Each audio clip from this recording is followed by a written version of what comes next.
Langkah panjang kau tempuh telah begitu jauh. Kota indah simpan berjuta kenangan. Soal para pahlawan hingga teduh kota kian nyaman. Beberapa taman, bunga-bunga menawan di pinggir-pinggir jalanan. Begitu indah. Kota pahlawan, kota kenangan. Tersisa asaku lebihi mimpi-mimpi. Bilakah kau terjangkau tangan, hari-hari berlari, terus menekuni mimpi. Hijau dedaunan pohon-pohon, kini teduhi kota panas berlogat keras ini. Bunga-bunga kembang penuh berjajar sepanjang jalanan. Indah menawan, kota jadi teduh. Ramah lingkungan, bagai kota impian. Surabaya kota lama, punya catatan sejarah, punya impian jadi kota nan indah. Adakah kau pernah singgah? Begitu indah dan ramah. Mojokerto, 29 Mei 2021.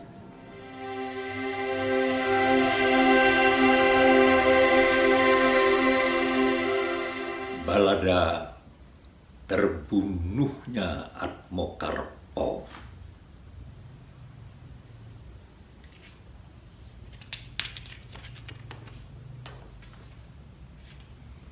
Dengan kuku-kuku besi, kuda menebah perut bumi.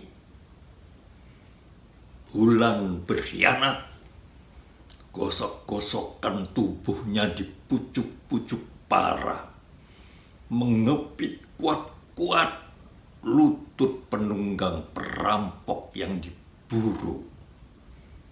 Surai, bau keringat basah, jenawi pun telanjang. Segenap warga desa mengepung hutan itu dalam satu pusaran. Bolak-balik Atmokarpo mengutuki bulan betina dan nasibnya yang malang. Berpancaran bunga api, anak panah di bahu kiri. Satu demi satu yang maju tersadap darahnya.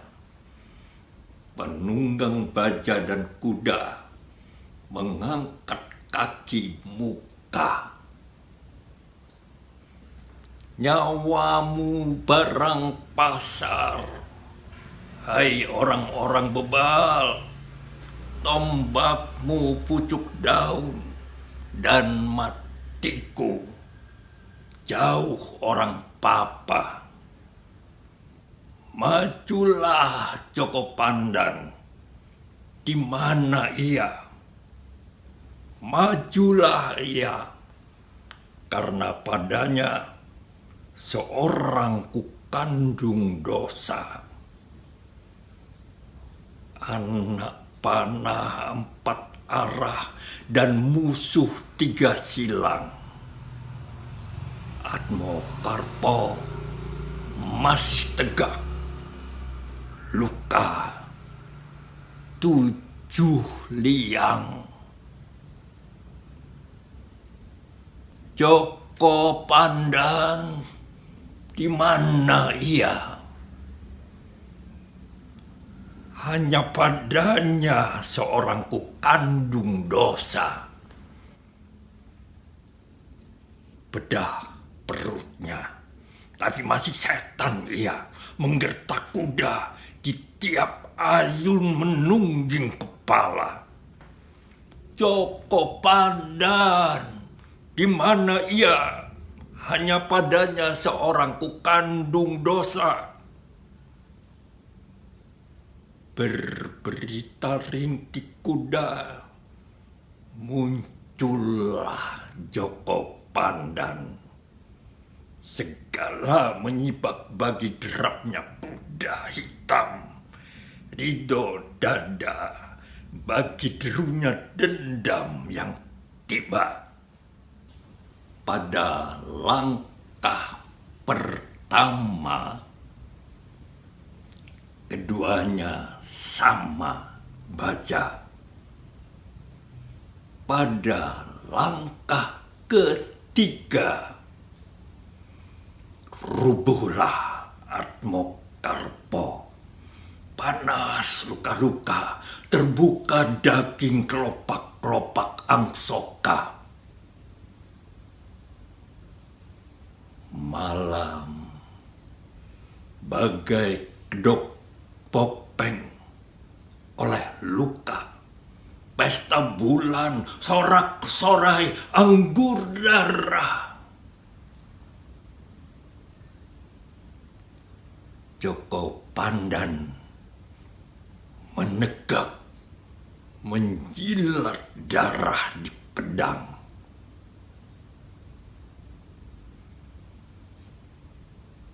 Ia telah membunuh bapaknya.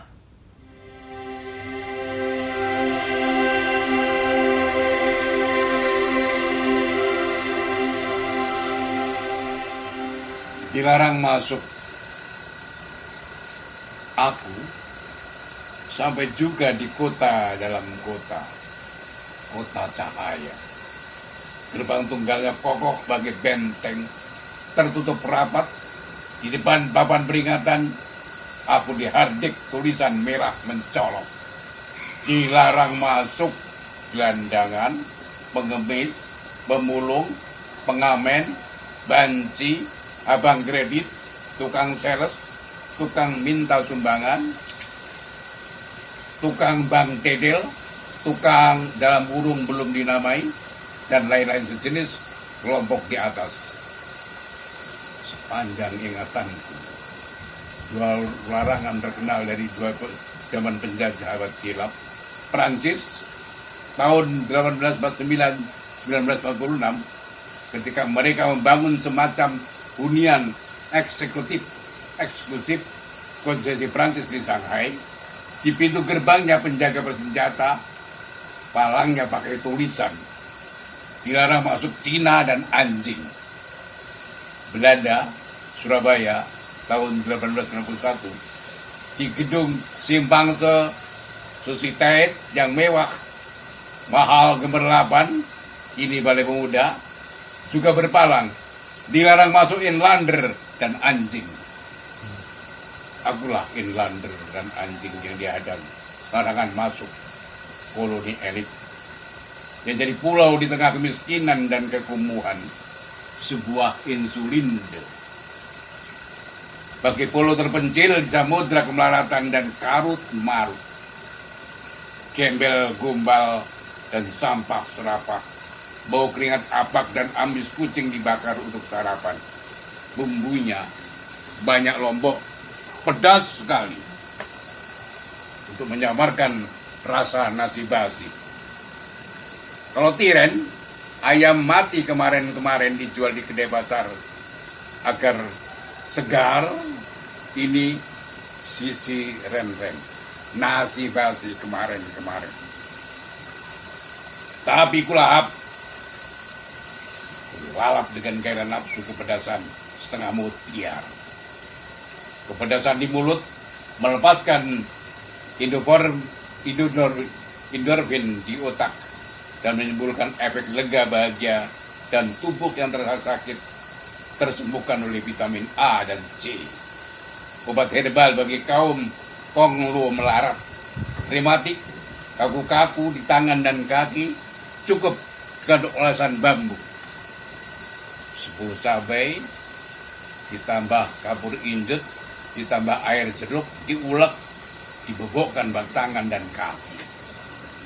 Aku berenang di lautan luas, busuk, amis, berbahaya. Di kejauhan nampak sebuah pulau terpencil terang benderang gemerlapan, pencakar langit, bagai menara pengboran minyak lepas pantai. Alamak, banyak pula yang ikutan renang bagi lauran-lauran dunia gelap, lomba cari kehangatan dunia terang di cahaya neon. Sikut menyikut, dubak mendubak, tekel mentekel, bahkan jotos menjotos adalah kelakuan kami sehari-hari. Segojangan dalam berebut rezeki dan posisi, sambil terus berenang ke pulau cahaya. Bagai para pendosa berkubang di neraka sempit, gelap, anyir darah dan nanah, berair sampai mata kaki, telapak gatal dan nyeri dikerubuti, cucuki bulu babi, runcing-runcing, memandangi cahaya surga di ketinggian. Untuk naik ke sana, harus main akrobat, bergelantungan pada seutas benang laba-laba. Laba-laba yang diberkahi, dirahmati, menurunkan benangnya dari taman kolam teratai di surga. Persis di bawahnya adalah kubangan neraka. Sebesar apapun dosa penghuni neraka, tentu pernah punya amal kebajikan, biarpun hanya setitik atom. Dan surga selalu terbuka menerima tobat. Laba-laba menjulurkan benang dari taman surga ke liang neraka, jauhnya 1.000.000 tahun, melewati gulung jarum-jarum yang sangat tajam dan ganas. Ketika ujung benang muncul di neraka, mereka berebut main akrobat. Serambi terombang-ambing pegangan erat benang laba-laba. Para penghuni neraka sikut menyikut, dubak mendudak, dubak, tekel mentekel, bahkan jotos menjotos, saling dulu mendahului ke atas. Banyak korban berjatuhan, kecemplung ke neraka kembali. Jika benang itu tegang, rantas dan putus, mereka semua terpelanting dan terperosok lagi di ujung sempit neraka, dan harus tunggu mukjizat benang laba-laba 1.000.000 tahun lagi. Aku berhasil capai gigir pulau cahaya dan kuntas diriku sendiri. Kini akan bergabung dengan kalangan baru bau wangi. Surga kaum elit ini barangkali menerima tobatku, menghapus dosa-dosaku. Karena seingatku, aku pernah berbuat kebajikan juga sedikit.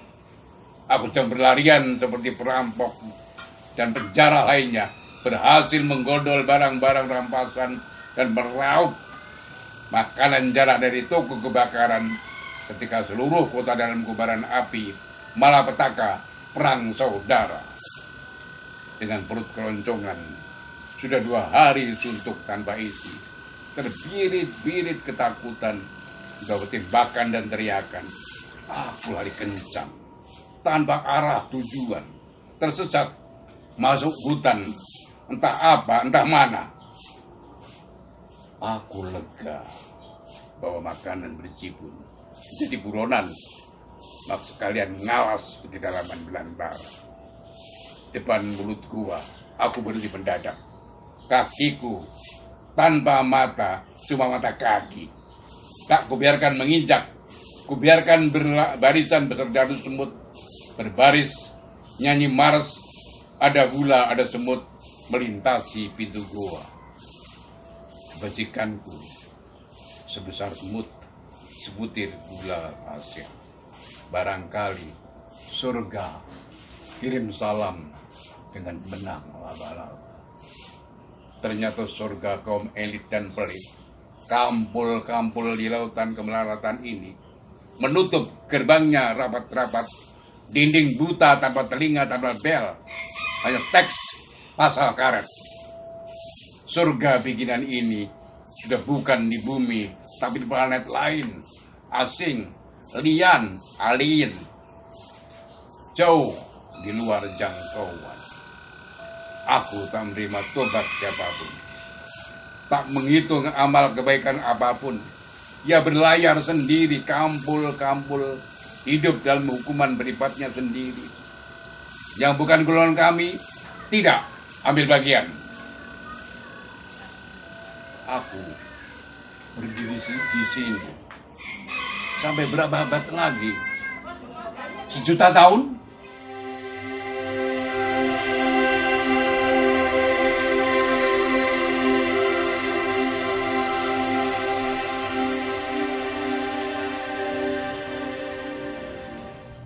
Aksi kebudayaan untuk perubahan.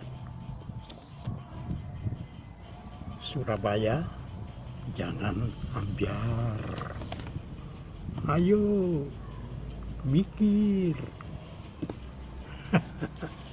Itulah tajuk Forum Diskusi Bengkel Muda Surabaya tahun 2020. Kerja kreatif ini sejatinya adalah sebuah aksi kebudayaan untuk menggulirkan perubahan. BMS mengemas perhelatan ini secara virtual melalui Zoom dan live streaming di channel YouTube dalam 9 sesi yang ditayangkan hampir sekitar 2 bulan sebagai kontribusi warga untuk revitalisasi kota tercinta menyambut pemilihan kepemimpinan baru.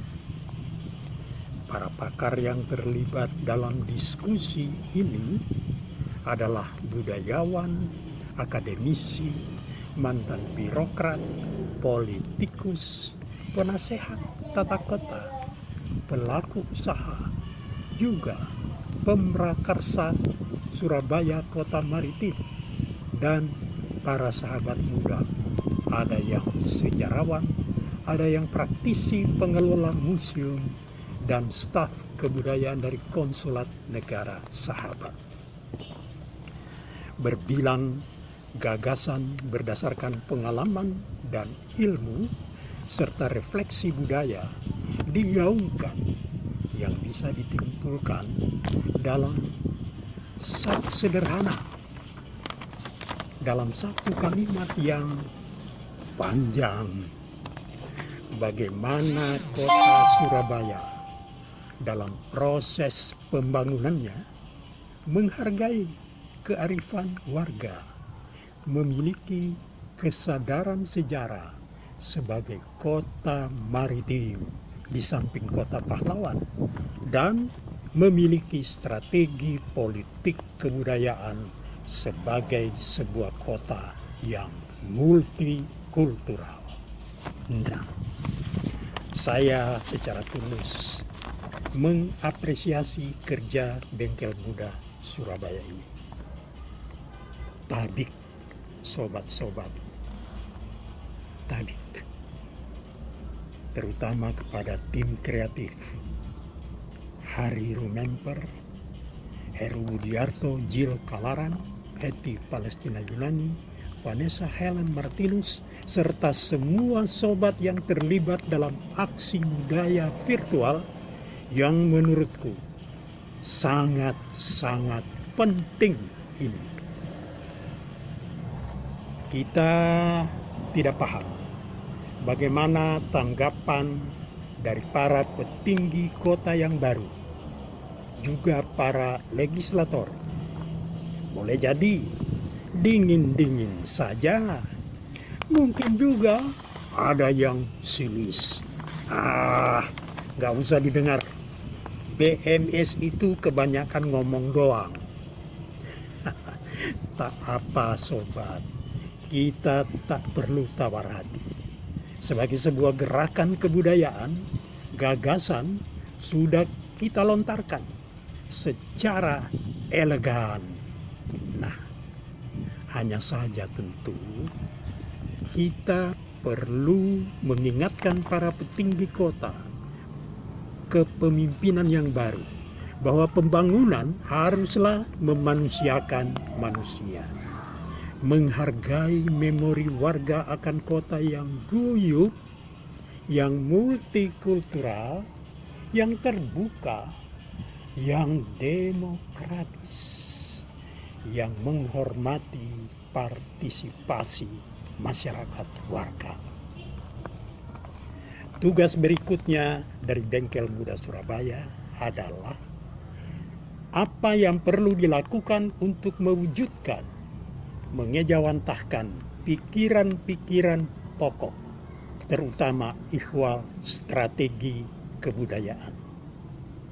Sebagaimana yang terlontar dalam diskusi, kita perlu menuntut pemimpin kota dan DPRD menyediakan infrastruktur kesenian dan kebudayaan yang berwibawa, yang menjadi pusat pembelajaran dan pagelaran daya cipta atau kreativitas seniman dan budayawan.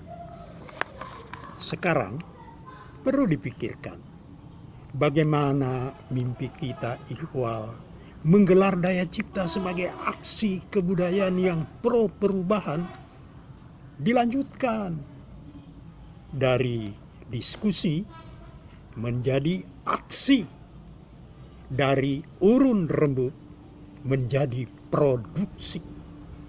Nah, itu tugas kita. Mampukah kita melakukan koalisi atau beraliansi dengan kawan-kawan sesama seniman, baik seniman tradisional maupun kontemporer, mengajak bersama-sama, bergotong royong, berproduksi secara serempak menurut kebolehan masing-masing. Bengkel Muda Surabaya perlu menjadi lokomotif aksi kebudayaan ini, mengorganisasikan produksi akbar yang menjadikan seantero pelataran kota menjadi panggung kebudayaan. Saya bermimpi di sungai yang membelah kota ada kelompok seniman berparade perahu berhias dengan tablo happening art ihwal Surabaya kota maritim. Dan di saat berikutnya muncul deklamator, pembaca puisi, monolog merayakan seni di transportasi umum, halte, terminal bus, stasiun kereta, di kantor gubernur, kantor wali kota, aula parlemen, dan mall menjadi pentas puisi seperti beberapa lakon-lakon monolog dari Bung Ahudiyat yang melintas batas tembok gedung pertunjukan. Dan jangan lupa taman-taman kota yang resik, yang asri.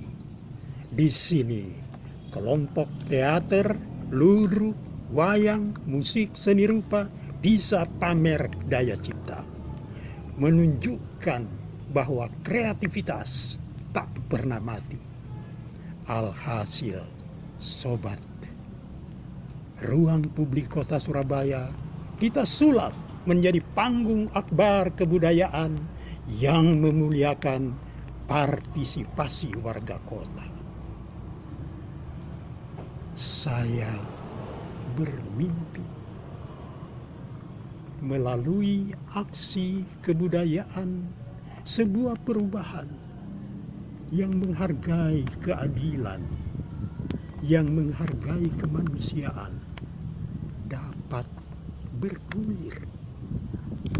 Atau kita memilih macet dan biarin Surabaya ambiar. Terpulang pada kita. Ayo mikir.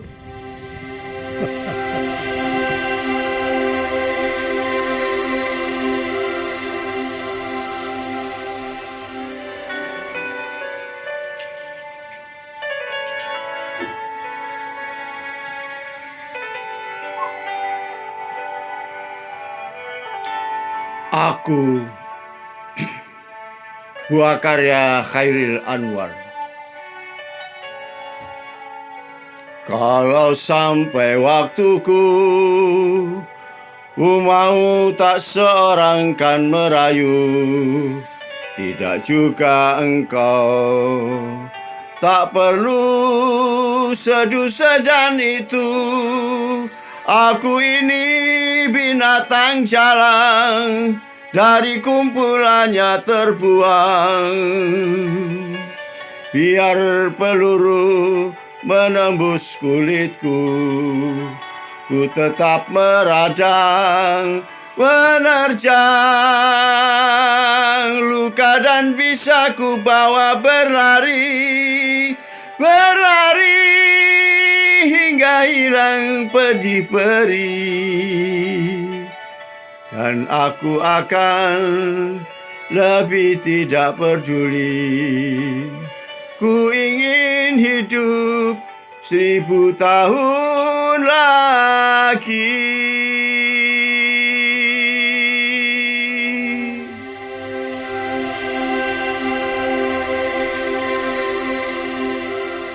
Yo.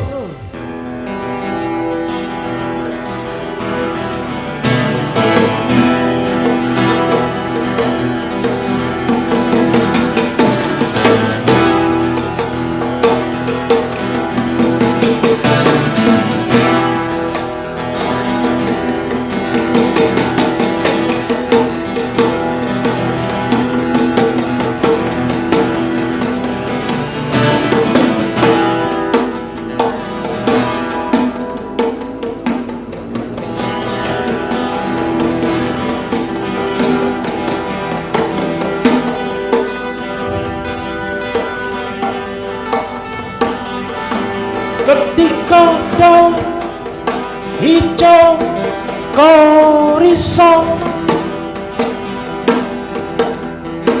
kuning kau paling, merah kau resah, luruh kau sapa.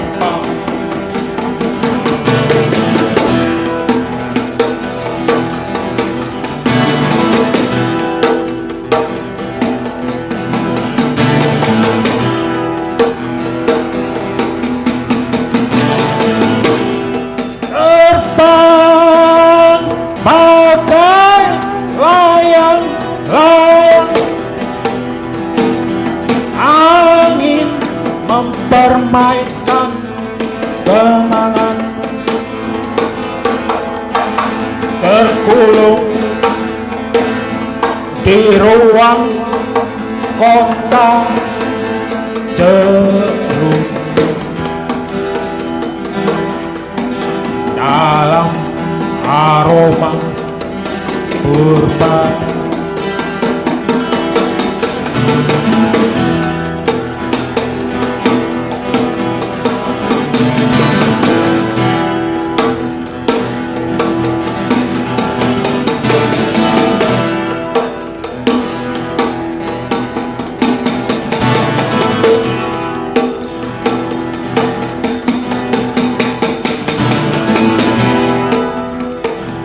hijau kau sama, kuning kau selang, merah kau patah dalam tanah mencari kehidupan baru.